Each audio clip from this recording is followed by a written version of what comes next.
এদের আপনাদের অবস্থানটা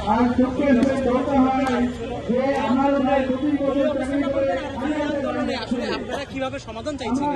আপনাদের কোনো রূপরেখা আছে কিনা যদি বলেন? কথা নাই, যেখানে সিদ্ধান্ত আগে প্রতিহত করে আমাদের দায়িত্ব এবং সেই আন্দোলন আপনাদের কোনো রূপরেখা আছে কিনা এই ব্যাপারে? শ্রমিকদের ব্যাপারে কোনো রূপরেখা আছে কিনা? শ্রমিকদের ব্যাপারে আমরা একটা জিনিস বুঝি যে শ্রমিকদের যে দাবি এবং এটা 1886 সালেই ফয়সালা হয়ে গেছে যে এখানে শ্রমিকদের যে দাবি সেই অনুসারে চলবে, শ্রমিকদের বাইরে দেশ চলতে হবে। এই দাবিটা যে দাবিটা বলছেন সেই দাবিটা বাস্তবায়নের জন্য আপনারা কোনো পদ্ধতি কোনো কিছু বলছেন কিনা? কোন পদ্ধতিতে আপনারা বাস্তবায়ন করতে চান? আপনাদের চাহিদাটা এটা হলো যে চাহিদাটাই দেখছে নিয়ম হলো যেটা, হ্যাঁ, সেই নিয়ম মাফিক চলতে হবে। এখানে মন করা কিছু করা যাবে না।